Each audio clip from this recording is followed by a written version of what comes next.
Buenas tardes, mi nombre es Brian Steven Valderrama, pertenezco al programa de fisioterapia, me encuentro en el séptimo semestre actualmente en la práctica profesional 1 y hago parte de la práctica de Essential IPS. Y el día de hoy les voy a hablar sobre las categorías de evaluación según la guía APTA 3.0. Entonces, las categorías de evaluación básicamente son herramientas que nos permiten recolectar los datos acerca de los pacientes para investigar más a fondo las hipótesis, los diagnósticos y los análisis de su historia. También nos permite inferir un poco sobre los síntomas de los pacientes y realizar una revisión por sistemas. Los test y medidas son usados para confirmar o descartar algunas deficiencias de las estructuras y las funciones corporales, teniendo en cuenta las limitaciones en las actividades, las restricciones en la participación, y esto nos va a permitir establecer un diagnóstico, un pronóstico, un plan de cuidado y la respectiva intervención. Bueno, a continuación les explicaré cada una de las categorías de movimiento según la guía APTA 3.0, que es la guía pues que rige a los fisioterapeutas. Entonces, como primera categoría de evaluación tenemos la categoría de capacidad aeróbica. APTA define esta categoría como la capacidad de realizar un trabajo mediante el consumo de oxígeno. Es importante aclarar que cada categoría tiene unos subcomponentes que hay que tener en cuenta al momento de aplicar un test. Entonces, algunos de los componentes de esta categoría son la capacidad aeróbica durante las actividades funcionales, la capacidad aeróbica durante los test estandarizados de ejercicio y protocolos, y los signos y síntomas cardiovasculares en respuesta al incremento de la demanda de oxígeno al realizar algún ejercicio o algún tipo de actividad. La siguiente categoría de la guía APTA es la categoría de características antropométricas. APTA define esta categoría como la descripción de las dimensiones corporales. También, ahora los tres componentes que rigen esta categoría son la composición corporal, las dimensiones corporales y edema. La siguiente categoría son tecnologías de asistencia. Se define como los dispositivos utilizados para incrementar, mantener o mejorar la capacidad funcional de una persona con discapacidad. Algunos de los componentes de esta categoría son el acceso medioambiental, las actividades funcionales, la marcha, la locomoción y el uso de ayudas para la locomoción y uso de dispositivos o tecnologías de asistencia. Continuamos con la cuarta categoría, que es balance. Se define como la capacidad para mantener el cuerpo en equilibrio con gravedad estáticamente y dinámicamente.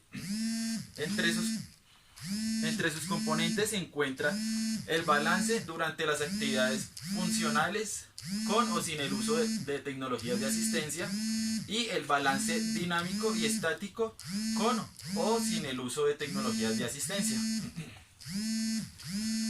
La siguiente categoría es la categoría de circulación. Esta se define como el movimiento de la sangre a través de los órganos y tejidos para aportar oxígeno y remover dióxido de carbono, y el movimiento pasivo, es decir, el drenaje.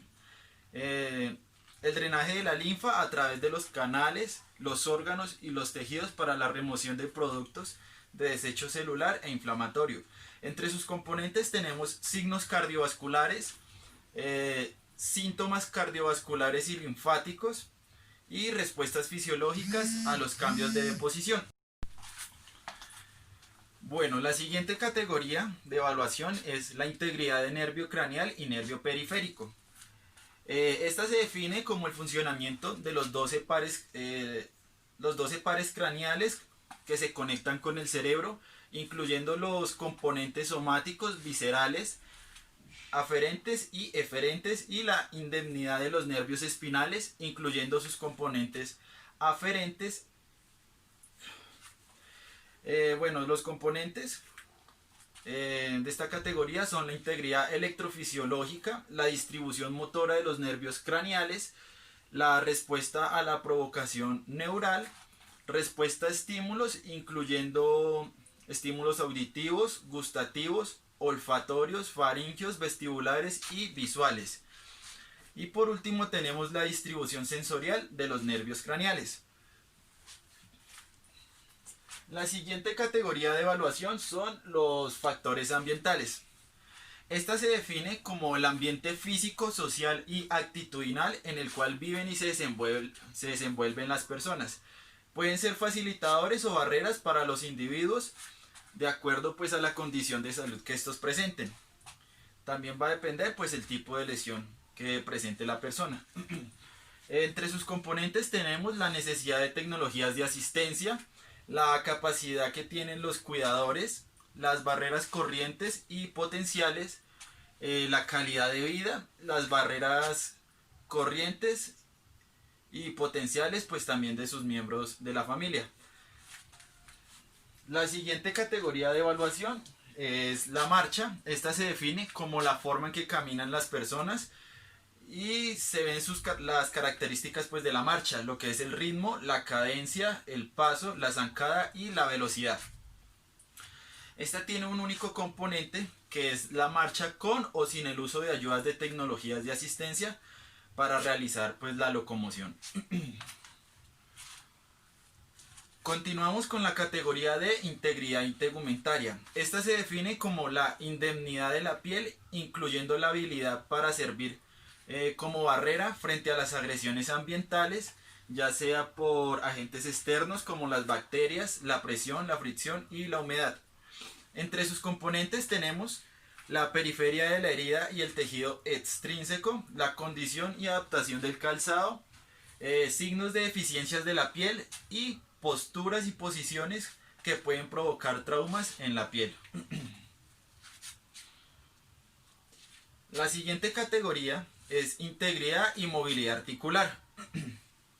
Esta se define como la representación de la estructura y función de las articulaciones, es decir, la artrocinemática. La movilidad articular se evalúa pasivamente para establecer la integridad de las estructuras y de la articulación y los tejidos periarticulares. Entre sus componentes se encuentran dos fundamentales que son la integridad y la movilidad articular y los movimientos pues del juego articular que incluyen las sensaciones terminales. La siguiente categoría de evaluación son las funciones mentales.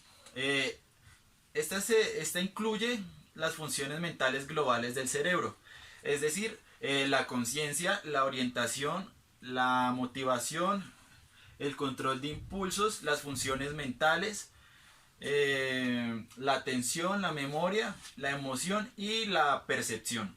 Entre sus componentes tenemos lo que es la cognición, incluyendo la habilidad para procesar los comandos, la comunicación, la conciencia y orientación, incluyendo pues la agitación y el estado de coma o de sedación, la motivación, la orientación en tiempo, persona, lugar y situación.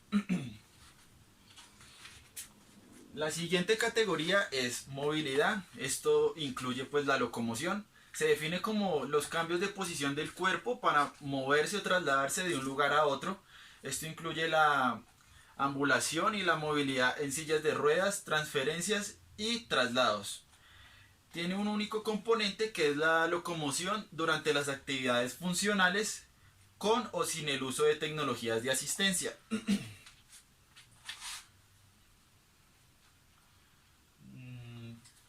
La siguiente categoría que tenemos es la función motora. Esta se define como la habilidad para aprender o demostrar destrezas y la eficiencia para asumir, mantener, modificar y controlar voluntariamente las posturas y los patrones de movimiento. Esta nos presenta 7 componentes. El primero de ellos son los niveles de actividad apropiados para la edad, las medidas del balance, las destrezas, coordinación y agilidad, las necesidades educativas, la integridad electrofisiológica, los factores de riesgo de caída y la evaluación de la fragilidad para determinar el continuum de funcionalidad frágil y determinar poblaciones que se encuentran en riesgo. Y por último, la función de la mano. La siguiente categoría es la categoría de desempeño muscular. Esto incluye la fuerza, la resistencia, la potencia y la longitud.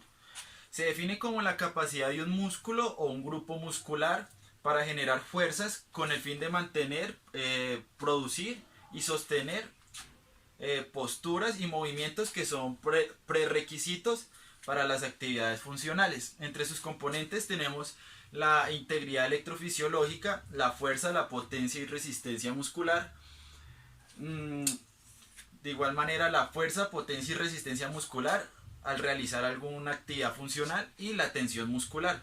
La siguiente categoría de evaluación es el desarrollo neuromotor y procesamiento sensorial, que se define como el desarrollo neuromotor y define el desarrollo neuromotor como la adquisición y la evolución de movimientos hábiles a través de un lapso de la vida.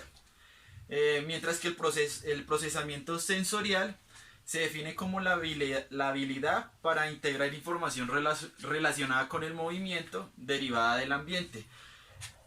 Los componentes de esta categoría son la adquisición y evolución de habilidades motoras, incluyendo el desarrollo apropiado para la edad, la función motora, la fonación y la producción del habla.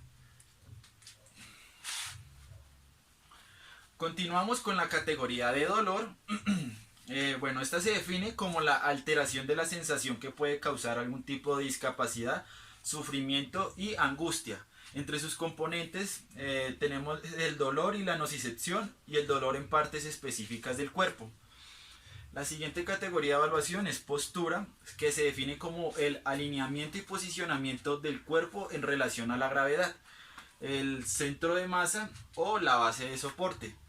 Entre sus componentes está el alineamiento postural y la posición ya sea estática o dinámica, y esto va a incluir la simetría y la desviación de la línea media.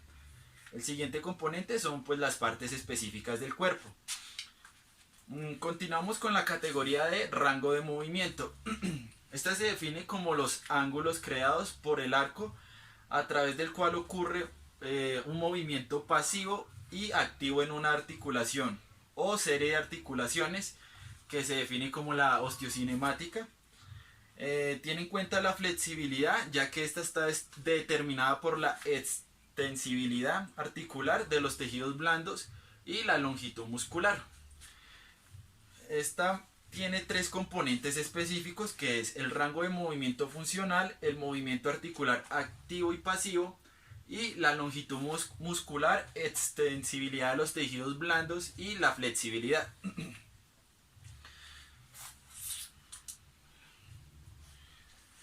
Bueno, continuamos con integridad refleja. Esta se define como la indemnidad de la vía neural involucrada en un reflejo. Un reflejo es una reacción estereotipada, involuntaria a un estímulo sensorial. Entre los componentes de esta categoría de evaluación se encuentran los reflejos profundos, la integridad electrofisiológica, los reflejos y las reacciones posturales, incluyendo reacciones de enderezamiento, equilibrio y reacciones protectivas.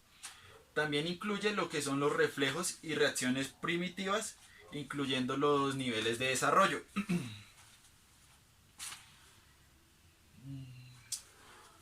Continuamos con la integridad sensorial.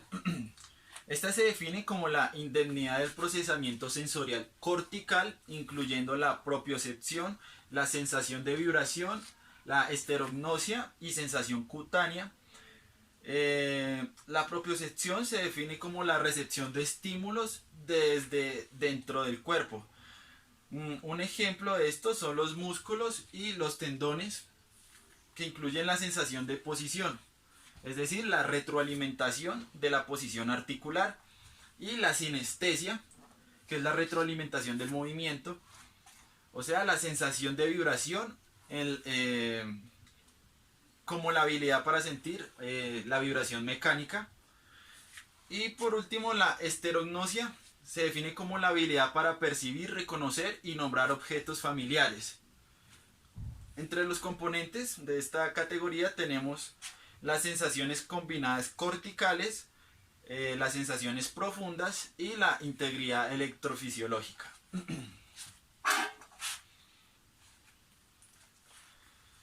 La siguiente categoría de evaluación es la integridad esquelética, que se define como el óptimo alineamiento, la densidad o integridad de las estructuras óseas del cuerpo. Los componentes son signos de disminución de la densidad mineral ósea, signos y síntomas de interrupción de la integridad ósea.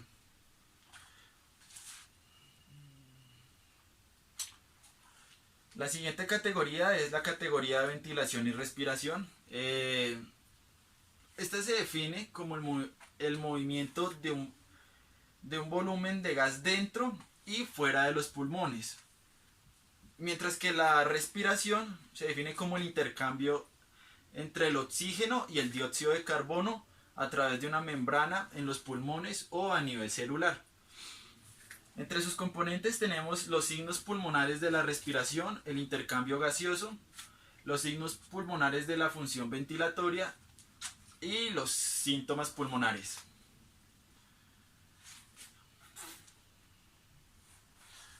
Bueno, ya para finalizar encontramos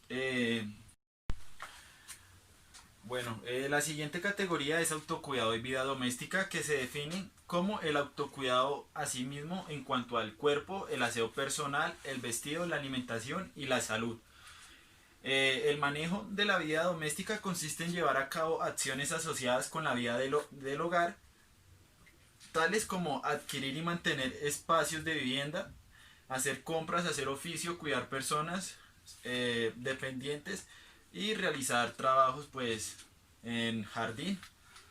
Entre sus componentes tenemos la habilidad para acceder a los ambientes del hogar, habilidad para asumir o reasumir actividades relacionadas con el autocuidado y la seguridad del desempeño en actividades de autocuidado y en el hogar. La siguiente categoría, la categoría de vida educativa, se define como el reintegro a la vida educativa,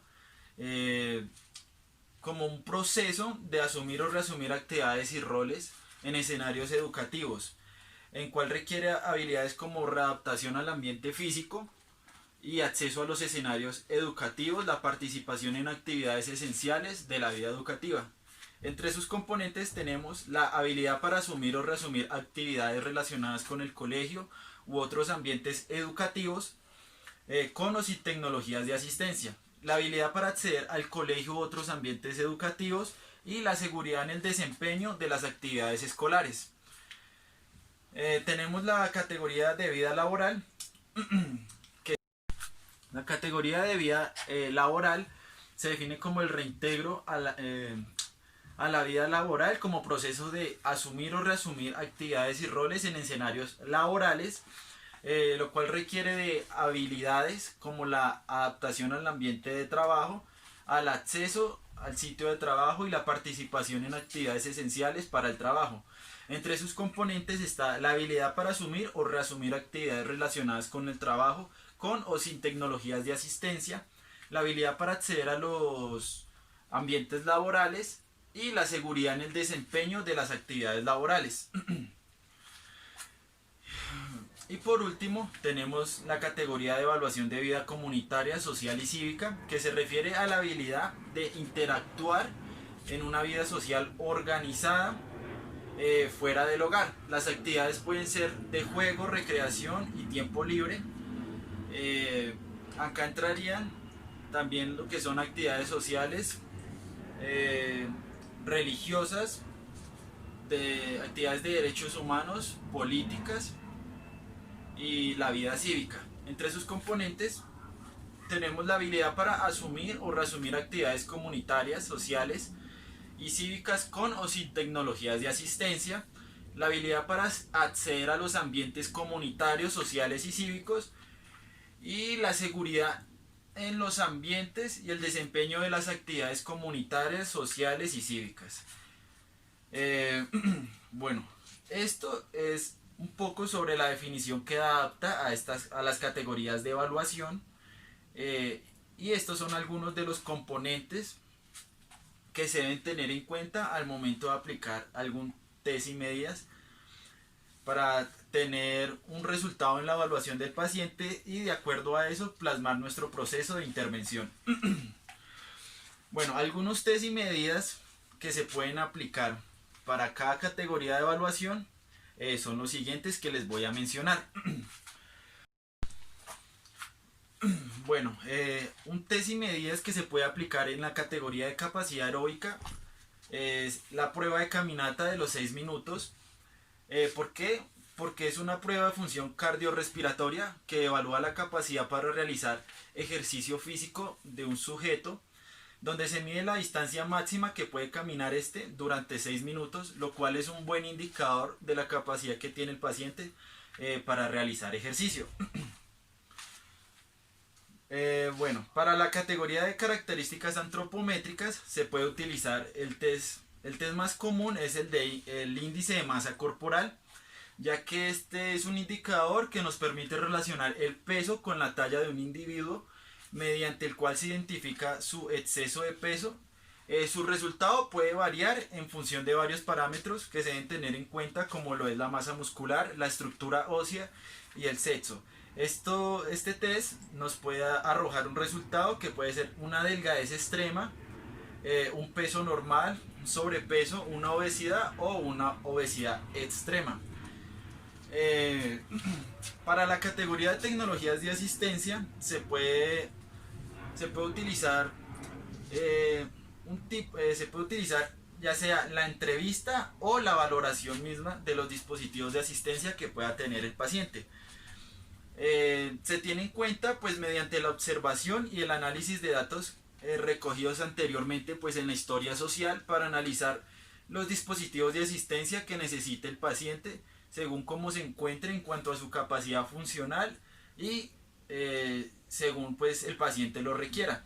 Algunos de los dispositivos de asistencia que se podrían evidenciar en los pacientes puede ser la ventilación mecánica, la traqueostomía, férulas, sondas, entre otras.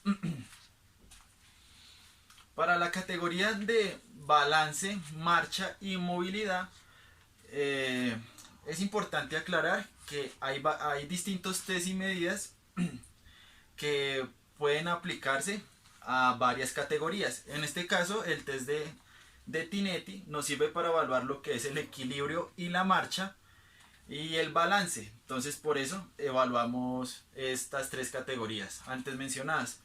Este test nos permite determinar precozmente pues el riesgo de caída. Se utiliza pues en persona adulto mayor, donde se le pide al paciente pues que se siente en una silla sin utilizar sus brazos y que nuevamente se coloque de pie. Si la prueba resulta positiva, se procede a realizar la segunda parte, donde se le pide al paciente que se dirija a una distancia considerable y se devuelva nuevamente. De esta forma vamos a poder evaluar si el paciente tiene buen equilibrio, buen balance, y podemos evidenciar cómo se encuentra pues su movilidad. Bueno, la siguiente categoría es la categoría de circulación.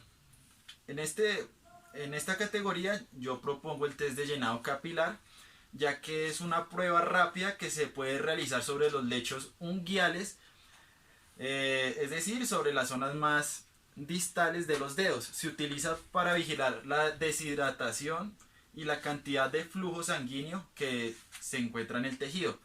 ¿Cómo se realiza esta prueba? Pues sencillamente se aplica una presión sobre los lechos unguiales hasta que se torne un color blanco, lo que indique que la sangre ya ha sido forzada a salir del tejido. Bajo la uña, una vez que el tejido se ha colocado en una tonalidad pálida, se quita la presión y se tiene en cuenta el tiempo que tarda en retornar. Bueno, para la categoría de nervio periférico y craneal se propone la exploración de los pares craneales. Entonces, para evaluar el primer par craneal, que es el nervio olfatorio, Se puede utilizar lo que es jabón y café y se le pide al paciente que cierre ambos ojos y que obstruya con uno de sus dedos su nariz y suavemente inhale el olor. El segundo par que se evalúa es el nervio óptico, donde se le pide al paciente que lea un texto corto con letra de un tamaño regular o pequeño. El tercer par que se evalúa es el nervio oculomotor. Para evaluar este reflejo, en el paciente se lleva la luz de la linterna desde la periferia exterior hacia el centro de cada ojo y se anota la respuesta, pues el hallazgo que se encuentre. Se puede utilizar una tabla para describir el tamaño de la pupila en milímetros y se pueden realizar descripciones como si esta es pequeña, mediana o grande. Es una calificación demasiado subjetiva. El cuarto par que se evalúa es el nervio patético. Para evaluar este nervio, el paciente debe seguir con la mirada el dedo del médico o el fisioterapeuta mientras éste lo mueve hacia abajo y hacia la nariz. El quinto par que se evalúa es el nervio trigémino. Con este se evalúa la función motora de los músculos temporales y el macetero específicamente mediante la prueba de la apertura de la mandíbula. El par de nervio motor ocular externo se puede evaluar pidiéndole al paciente que intente mirar cada una de sus orejas. Y después se le pide que siga los dedos del evaluador que dirija su mirada hacia los 6 campos cardinales de la mirada. Bueno, el par número 7 o facial permite valorar pues la simetría facial del paciente. Entonces se le pide que arrugue la frente, que cierre los ojos, que sonría, que frunza los labios, que muestre los dientes y que infle las mejillas. Y se debe observar que ambos lados de la cara se muevan simétricamente. Se tiene el par auditivo. Este comprueba la audición del paciente y se puede evaluar frotándole con ambos dedos los pabellones auditivos. El siguiente par es el nervio glosofaringio. Se debe evaluar el sentido del gusto del paciente en la parte posterior de la lengua.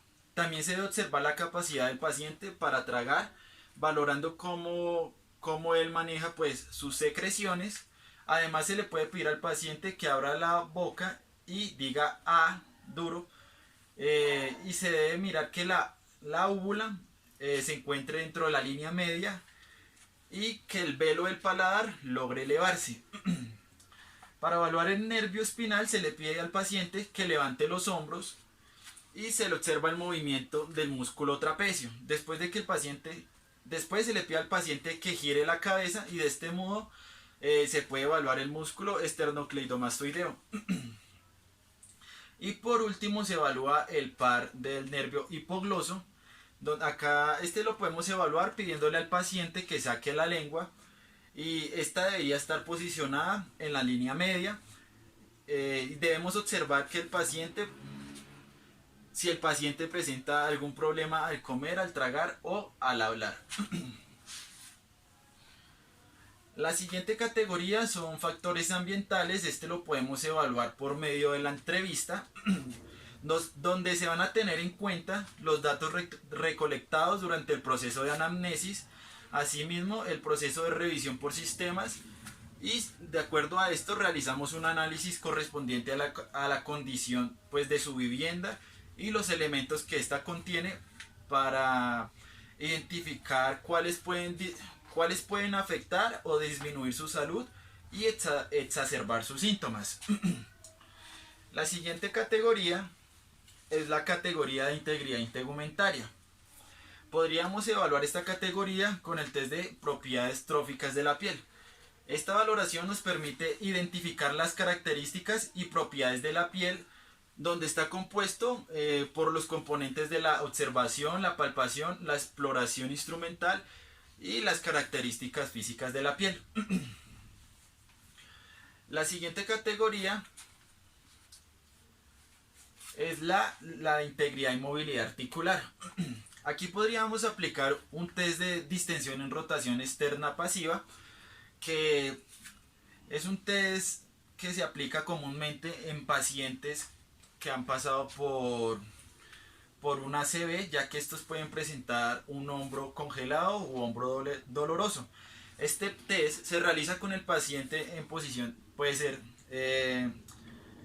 estar de pie o en posición sedente. Entonces lo que se hace es que se posiciona el brazo en aducción y en flexión de codo a 90 grados. Se comienza realizando una rotación externa y de forma pasiva, de manera muy suave, se le sostendrá la muñeca con una mano y con la otra el codo aducido hasta que se alcance el punto máximo de rotación sin generar dolor. Desde el punto de máxima rotación se va a generar un movimiento brusco de distensión a la rotación externa, y si el paciente manifiesta que siente algún síntoma de dolor, quiere decir que la prueba es positiva.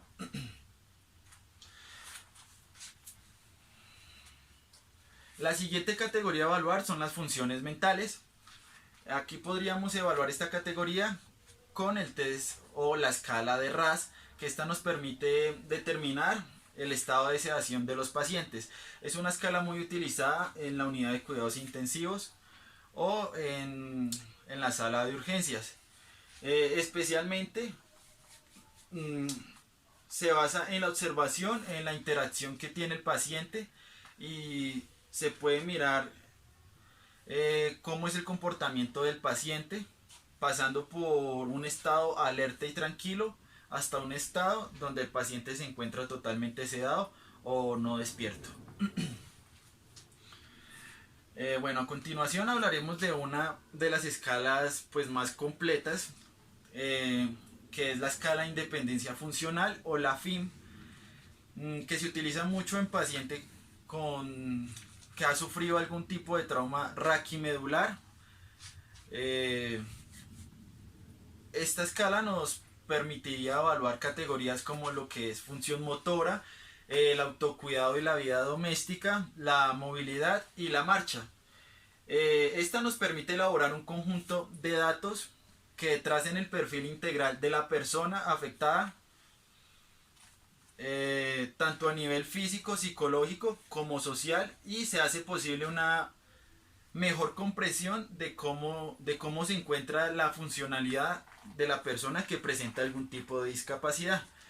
Tiene en cuenta 7 ítems, que son el autocuidado, el control de esfínteres, la movilidad, la deambulación, la comunicación y el conocimiento social. Bueno, cada categoría tiene como un subtipo. En este caso es autocuidado, evalúa lo que es la alimentación, el arreglo personal, el baño, el vestido del hemicuerpo superior, del hemicuerpo inferior y el aseo personal.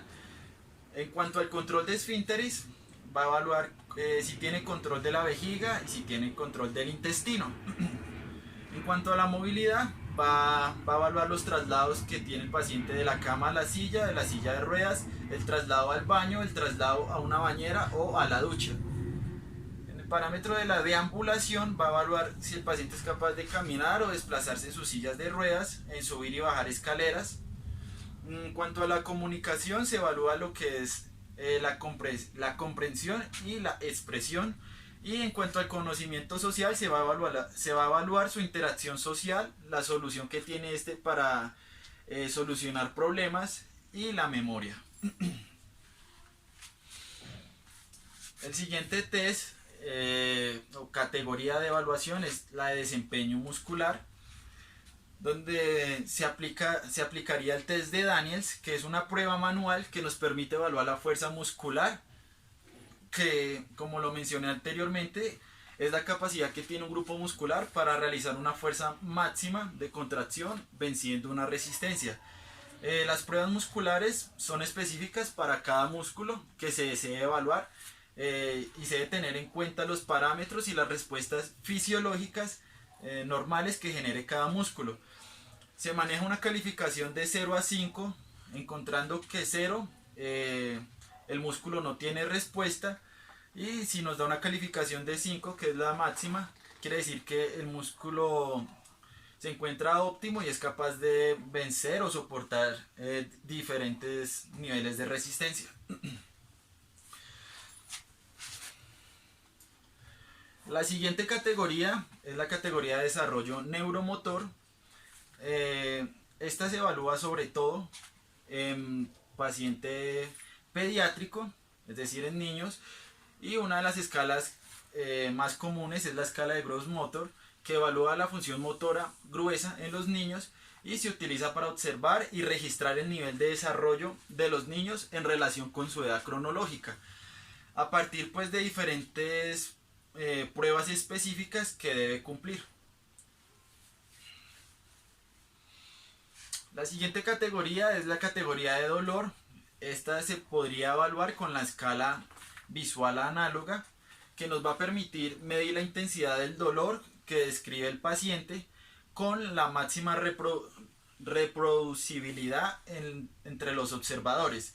Este consiste en una línea horizontal de 10 centímetros en cuyos extremos se encuentran las expresiones extremas de un síntoma, donde se le va a pedir al paciente que nos califique el dolor con una puntuación entre 1 a 10, siendo 10 un dolor muy crónico.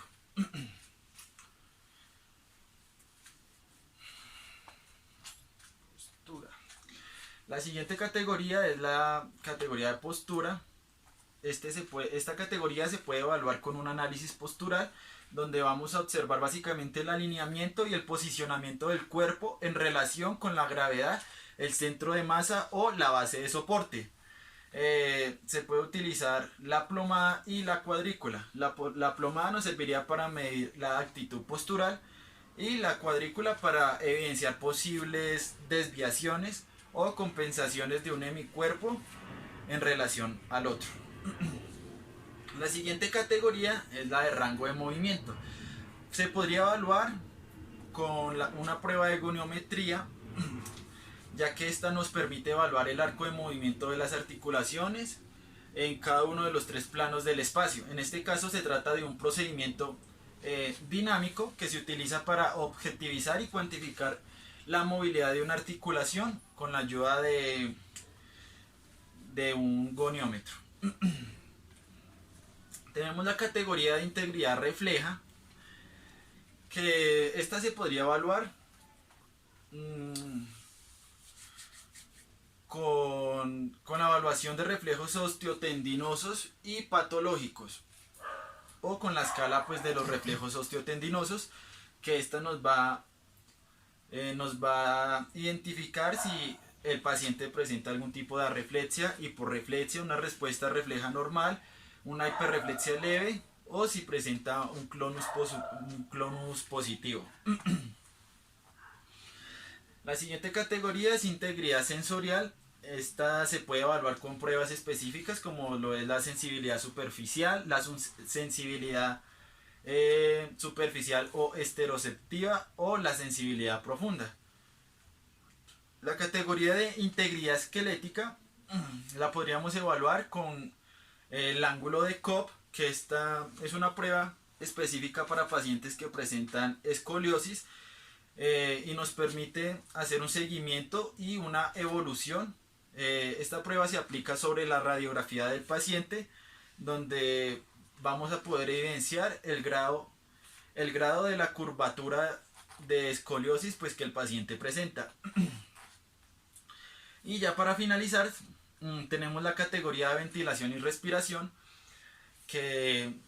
donde podemos aplicar la semiología de tórax, que consta de 4 ítems, que es la observación, la palpación, la percusión y la auscultación. En la observación podemos identificar el tipo de tórax, el patrón respiratorio, la expansión torácica y el modo de respiración del paciente.